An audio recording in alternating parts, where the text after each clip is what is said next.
यह current affair series का 10वां lecture है और इस वीडियो में हम अंतर्राष्ट्रीय सम्मेलन, अंतर्राष्ट्रीय नियुक्तियां और जो अंतर्राष्ट्रीय प्रमुख चक्रवात आए हुए होते हैं विभिन्न देशों में, उस पर चर्चा करेंगे।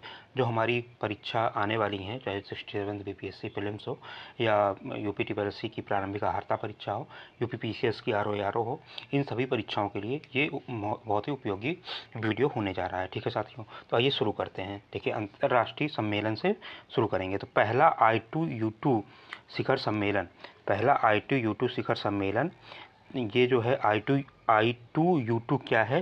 तो ये इसमें जो है 4 देशों का ये एक संगठन है जिसका नाम, जिसमें 4 देश कौन कौन से हैं? तो भारत है, इजराइल है, यूएई है, संयुक्त अरब अमीरात है और यूएसए है। ठीक है, तो ये 4 देशों के समूह के नेताओं का पहला शिखर सम्मेलन आभासी माध्यम से आयोजित किया गया है। ठीक है, इसमें जो है I2U2 में कौन कौन से देश हैं? तो भारत, इजराइल, यूएई और संयुक्त राज्य अमेरिका। ठीक है, इसमें I2U2 का उद्देश्य क्या है? तो ये 6 पारस्परिक रूप से पहचाने गए क्षेत्रों में संयुक्त निवेश को प्रोत्साहित करना है। कौन कौन से 6 क्षेत्र हैं? तो जल है, ऊर्जा है, परिवहन है, अंतरिक्ष है, स्वास्थ्य है और खाद्य सुरक्षा है। ठीक है, चलिए आगे बढ़ते हैं। और विदित हो कि वर्ष 2023 में जो कोप 18 है उसकी मेज़बानी कौन करेगा? यूएई करेगा। ठीक है, I2U2 समूह ने गुजरात में हाइब्रिड नवीकरणीय ऊर्जा परियोजना के समर्थन की घोषणा की है। ठीक है, और जिससे 300 मेगावाट पवन और सौर क्षमता में शामिल हो सकेगा।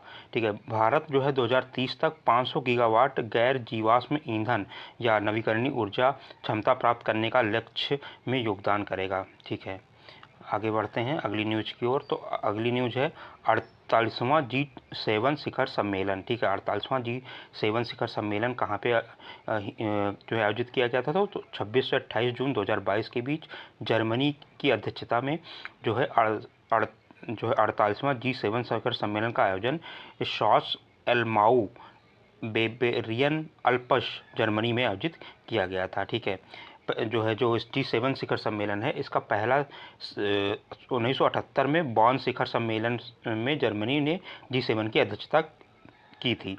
ठीक है, इस शिखर सम्मेलन में जर्मनी ने अर्जेंटीना, भारत, इंडोनेशिया, सेनेगल, दक्षिण अफ्रीका एवं यूक्रेन को भी आमंत्रित किया था। और भारत की तरफ से कौन गए थे? प्रधानमंत्री मोदी जो है G7 में प्रतिभाग किया था भारत की तरफ से। ठीक है, और इस सम्मेलन के दौरान वर्ष 2022 के अंत में एक क्लाइमेट क्लब की स्थापना करने की बात की गई है। क्या? एक क्लाइमेट क्लब की स्थापना करने की बात कब की गई है? वर्ष 2022 के अंत तक।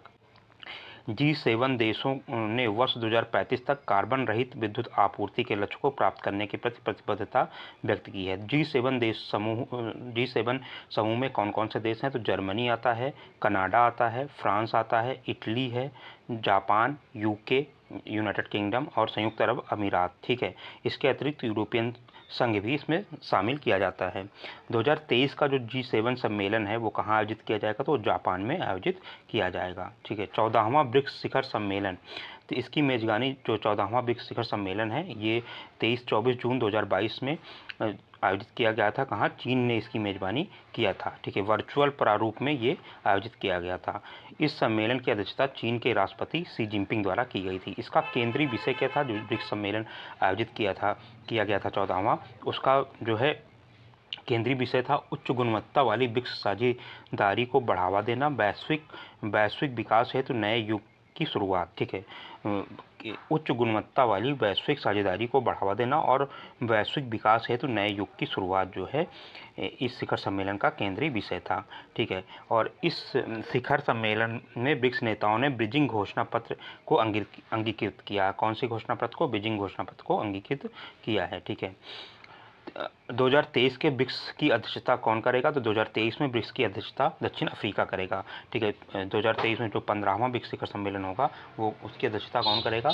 उसकी करेगा दक्षिण अफ्रीका। 14वीं की कौन कर रहा है? चाइना कर रहा है। 13वीं की भारत ने किया था। ठीक है, 13वां ब्रिक्स शिखर सम्मेलन तो ये 9 सितंबर 2021 को भारत की अध्यक्षता में आयोजित किया गया था। ठीक है, चलिए अगली न्यूज़ की ओर बढ़ते हैं। क्वाड नेताओं के शिखर सम्मेलन। तो क्वाड देशों में कौन कौन सा शामिल है? तो भारत है, जापान है, ऑस्ट्रेलिया है, यूएसए है। तो 4 देश हैं जो क्वाड देश में शामिल हैं। इसका शिखर सम्मेलन कहाँ पे आयोजित किया गया है? तो टोक्यो, जापान में क्वाड शिखर सम्मेलन का आयोजन किया गया है 24 मई 2022 को। ठीक है। 2021 में पहली बार वर्चुअल बैठक, सितंबर 2021 में वाशिंगटन डीसी में व्यक्तिगत शिखर सम्मेलन और मार्च 2022 में वर्चुअल बैठक के बाद यह क्वाड नेताओं की चौथी बैठक है। ठीक है। साथ ही बैठक व्यक्तिगत रूप से आयोजित दूसरी क्वाड बैठक है। ये व्यक्तिगत रूप से आयोजित की जा रही है जो क्वाड है। 24 सितंबर 2021 को वाशिंगटन डीसी में अमेरिका के राष्ट्रपति जो बाइडेन ने की मेजबानी में व्यक्तिगत उपस्थिति में पहले क्वाड शिखर सम्मेलन का आयोजन किया गया था। ठीक है। क्वाड समूह को आधिकारिक रूप से चतुर्भुज सुरक्षा संवाद, क्वाड्रिलेटरल सिक्योरिटी डायलॉग के नाम से जाना जाता है। इसमें 4 देश कौन कौन से हैं? तो अमेरिका है, ऑस्ट्रेलिया है, भारत है और जापान है। ठीक। अगला न्यूज़ देखते हैं। चौथा भारत अमेरिका 2+2 मंत्रिस्तरीय संवाद। तो ये कहाँ पे आयोजित किया गया है? तो 11 अप्रैल 2022 को ये वाशिंगटन डीसी में चौथा भारत अमेरिका 2+2 मंत्रिस्तरीय संवाद का आयोजन किया गया है। इस संवाद में भारत का प्रतिनिधित्व रक्षा मंत्री राजनाथ सिंह और विदेश मंत्री एस जयशंकर द्वारा किया गया है। ठीक है। संवाद में के दौरान दोनों पक्षों ने NASA, ISRO synthetic aperture radar Nisar उपग्रह के विकास पर संतोष व्यक्त किया गया है और निसार उपग्रह जो है वो वर्ष 2023 में भारत द्वारा प्रक्षेपित किया जाएगा। ठीक। अगला न्यूज़ देखते हैं।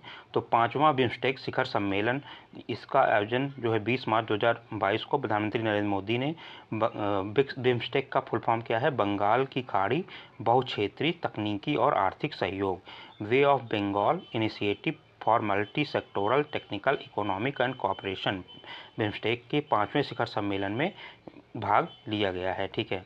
चलिए आगे देखते हैं। हाँ, तो इस 2022 में बिम्स्टेक की स्थापना का 25वां वर्ष था और इस सम्मेलन का विषय क्या था? तो एक लचीला क्षेत्र की ओर समृद्ध अर्थव्यवस्था और स्वस्थ लोग। क्या था इसका विषय? एक लचीला क्षेत्र की ओर समृद्ध अर्थव्यवस्था और स्वस्थ लोग था इसका विषय। ठीक है। इसकी अध्यक्षता जो है किसने की थी? श्रीलंका ने इसकी अध्यक्षता की थी और इसका जो कार्यकाल 27 सितंबर 2018 से मार्च 2022 के बीच समाप्त हो गया है। बिम्स्टेक देशों के सदस्य देशों में कौन कौन से देश हैं? तो बांग्लादेश है, भारत है, श्रीलंका है, थाईलैंड है, म्यांमार है, भूटान है, नेपाल है। ठीक है। बिम्स्टेक देशों में बांग्लादेश, भारत, श्रीलंका, थाईलैंड, भूटान, म्यांमार और नेपाल है। ठीक। भारत यूएई वर्चुअल शिखर सम्मेलन का आयोजन जो है 18 फरवरी 2022 को किया गया है। इस शिखर सम्मेलन में प्रधानमंत्री नरेंद्र मोदी और शेख मोहम्मद बिन जायद अल नहयान के मध्य आयोजित की गई है। ठीक है। आगे न्यूज़ की ओर बढ़ते हैं। और इस बैठक में क्या हुआ है कि मिडिल ईस्ट और नॉर्थ एशिया क्षेत्र में भारत का पहला द्विपक्षीय व्यापार समझौता है यूएई के साथ। ठीक है। और ये 1 मई 2022 से लागू होगा यह समझौता। प्रथम भारत मध्य एशिया शिखर सम्मेलन।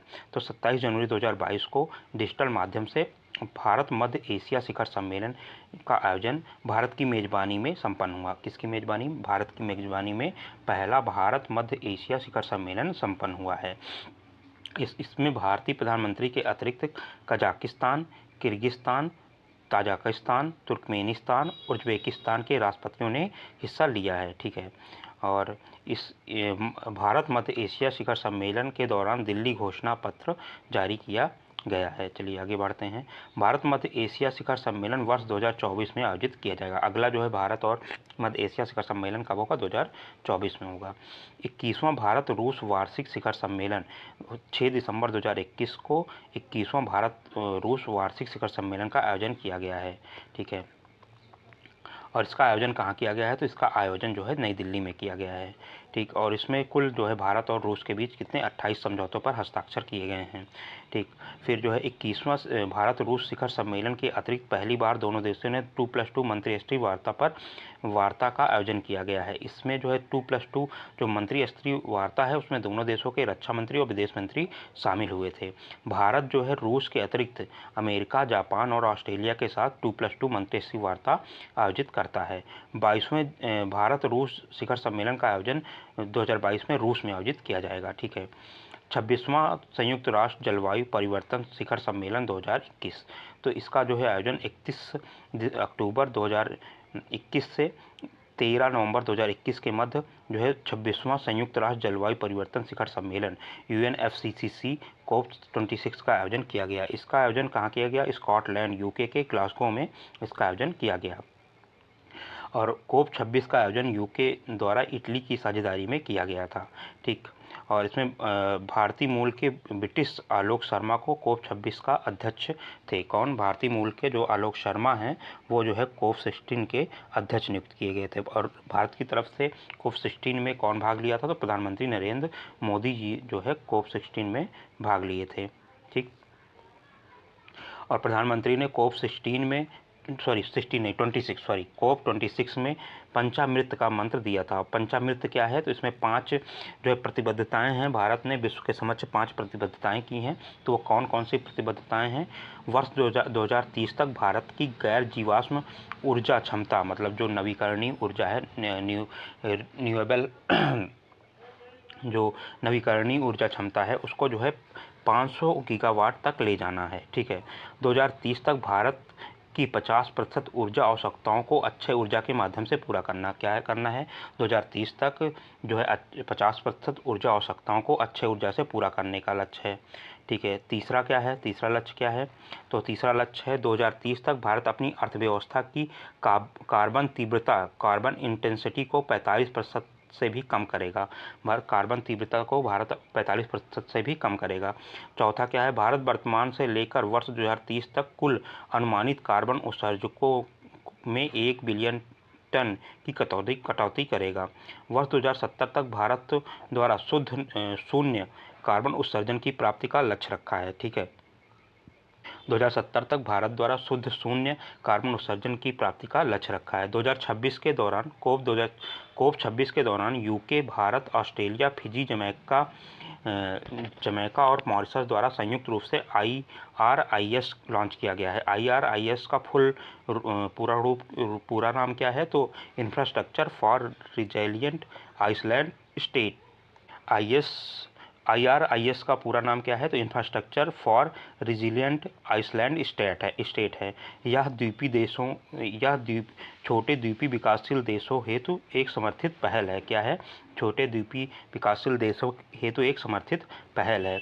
CDRI द्वारा सदस्य देश एवं संगठन का सहयोग से IRIS को स्थापित किया जा रहा है। इसका उद्देश्य गुणवत्ता युक्त तकनीकी एवं वित्तीय सेवाएं प्रदान करने के माध्यम से जलवायु परिवर्तन और प्राकृतिक आपदाओं के प्रति SIDS की अवसंरचना को लचीला बनाना है। COP26 के दौरान 2 नवंबर 2021 को भारत द्वारा UK के साथ संयुक्त रूप से green grid initiative one sun one world one grid पहल लॉन्च किया गया है। किसके सहयोग से? UK के सहयोग से green grid initiative one sun one world one grid Bharat द्वारा लॉन्च किया गया है। ठीक है, और उसके साथ ही साथ जो है COP26 के दौरान 2 नवंबर 2021 को अमेरिका, यूरोपीय संघ और अन्य भागीदारों द्वारा ग्लोबल मीथेन प्लेज लॉन्च किया गया है। इस पहल का उद्देश्य वैश्विक मीथेन उत्सर्जनों की कटौती करना है। ठीक है, चलिए आगे देखते हैं, अगली न्यूज़ की ओर बढ़ते हैं। अब अगली न्यूज़ है G20 शिखर सम्मेलन 2021। तो जो 31 अक्टूबर 2021 को इटली की राजधानी रोम में G20 का 16वां शिखर सम्मेलन आयोजित किया गया था। 17वां कहाँ पे होगा? तो 17वां इंडोनेशिया में होगा और 18वां भारत में होगा। ठीक है, इटली की अध्यक्षता में संपन्न इस शिखर सम्मेलन में लोक, ग्रह और समृद्धि विषय पर केंद्रित था। थीम क्या थी इसकी? तो पीपल, प्लैनेट एंड प्रॉस्पेरिटी। लोक, ग्रह और समृद्धि इसकी थीम थी। भारत की तरफ से प्रधानमंत्री नरेंद्र मोदी ने G20 में हिस्सा लिया था। ठीक है, और इसके अंत में रोम घोषणा पत्र जारी किया गया था। इस घोषणा पत्र के मुख्य मुद्दे थे जलवायु एवं ऊर्जा, आर्थिक पुनर्प्राप्ति, कोविड-19, जैव विविधता एवं पर्यावरण, सतत विकास एवं कर जैसे मुद्दे शामिल थे। ध्यातव्य हो कि 2022 में G20 शिखर सम्मेलन इंडोनेशिया की मेजबानी में बाली में आयोजित होगा। 2022 में जो G20 का शिखर सम्मेलन है वो कहाँ पे होगा? 17वां शिखर सम्मेलन वो इंडोनेशिया की बाली में, और 2023 में जो 18वां G20 शिखर सम्मेलन है वो पहली बार भारत की मेजबानी में संपन्न किया जाएगा। चौथी ISA सभा। तो चौथी ISA सभा 18 से 31 अक्टूबर 2021 के मध्य वर्चुअल माध्यम से अंतर्राष्ट्रीय सौर गठबंधन की चौथी सभा आयोजित की गई है। ठीक है, इसकी पहली सभा जो है 2018 में ग्रेटर नोएडा में आयोजित की गई थी। ठीक, चलिए आगे बढ़ते हैं। अभी 105वां सदस्य इसका कौन बन गया है? तो नेपाल जो है ISA का 105वां सदस्य बन गया है। ठीक है साथियों, चलिए अगली न्यूज़ देखते हैं। तो ये भी देख लेते हैं। 21वां SCO शिखर सम्मेलन, शंघाई सहयोग संगठन के राष्ट्राध्यक्षों की जो शिखर सम्मेलन थी वो 17 सितंबर 2021 को 21वीं बैठक जो है दुशांबे तजाकिस्तान में हाइब्रिड रूप से हुई। ठीक है, प्रधानमंत्री नरेंद्र मोदी ने वीडियो लिंक के माध्यम से इसको संबोधित किया। ठीक है, और इसमें जो प्रतिनिधित्व किया था तो व्यक्तिगत रूप से विदेश मंत्री S जयशंकर इसमें शामिल हुए थे। ठीक है, और इसमें जो है टोटल कितने 8 पूर्णकालिक सदस्य हैं। कौन कौन से हैं? भारत है, कजाकिस्तान है, चीन है, किर्गिस्तान है, रूस है, पाकिस्तान है, तजाकिस्तान है, उज़्बेकिस्तान है। ठीक है, तुर्कमेनिस्तान इसमें नहीं है।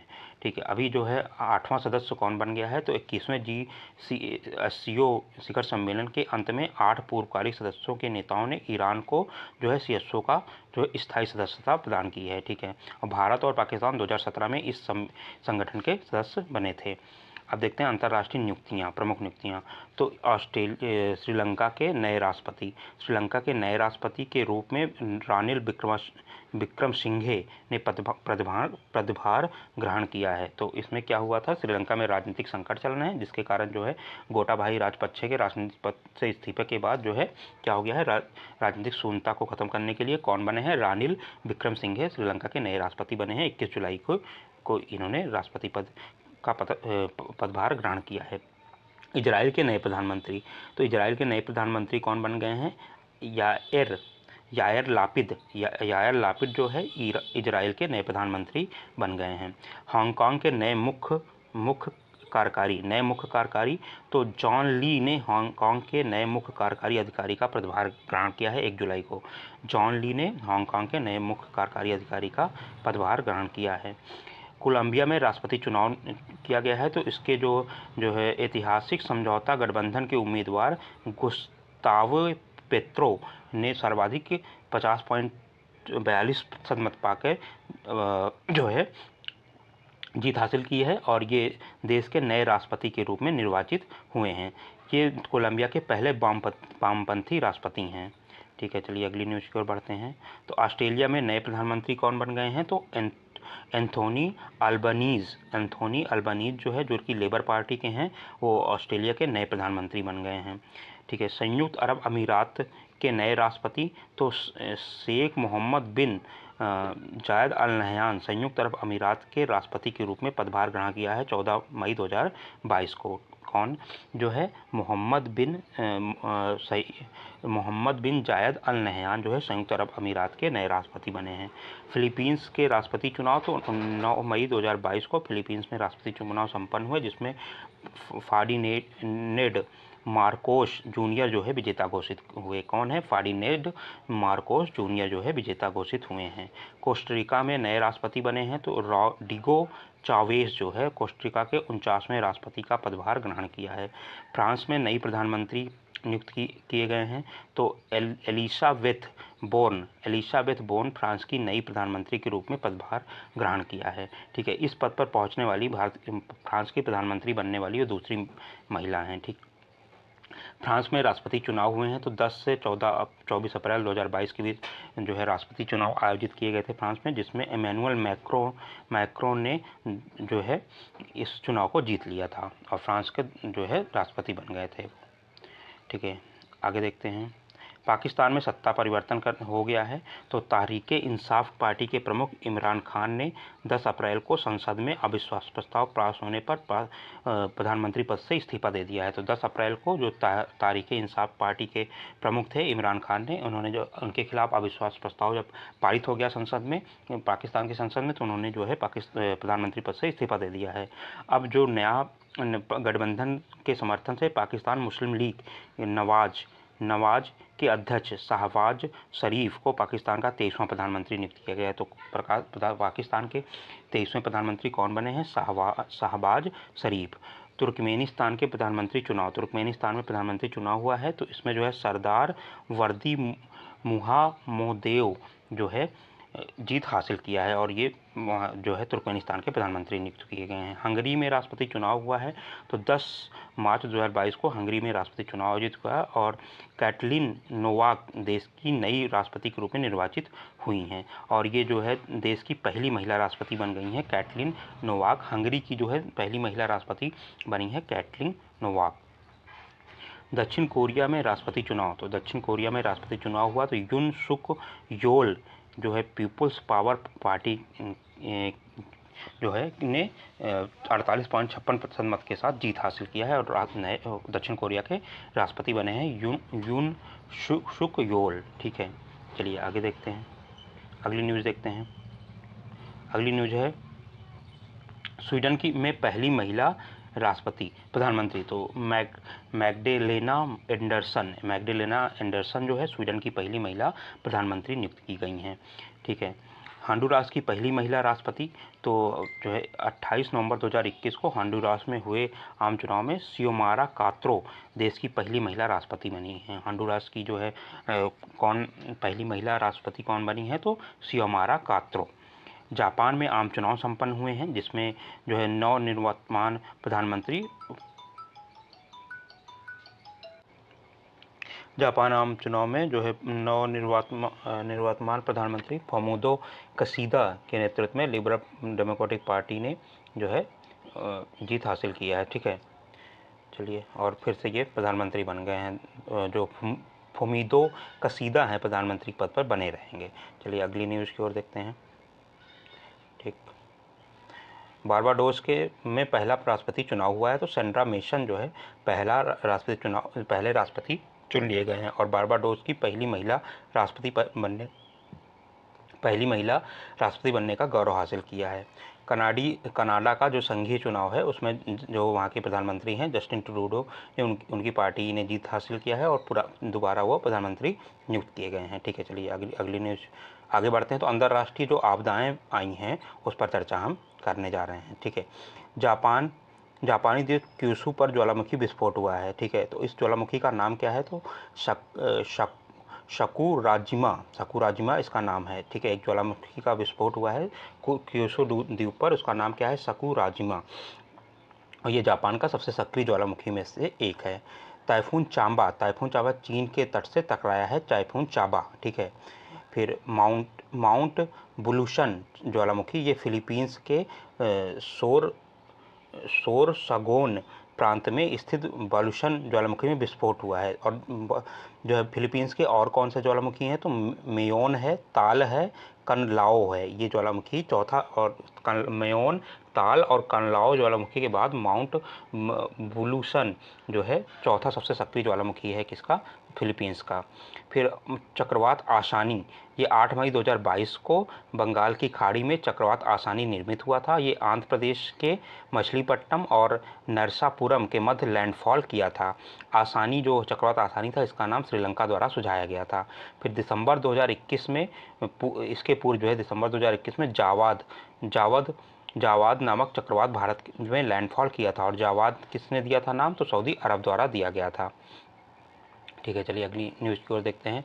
ताल ज्वालामुखी जो फिलीपींस में था, देखिए फिलीपींस में इसका विस्फोट हुआ था, अभी हमने देखा था ज्वालामुखी कौन था, मेयोन था, ताल था, और ज्वालामुखी ये कहाँ के हैं, फिलीपींस के हैं। चक्रवात इमनाती जो है ये मेडागास्कर के तटीय शहर मनाकारा के दक्षिण पूर्व में टकराया है। ठीक है, और ये जो है मेडागास्कर में लैंडफॉल करने वाला चौथा उष्णकटिबंधीय चक्रवात है। इसके पहले 3 कौन थे, एना था, बत्सुराई था, डुमाको था।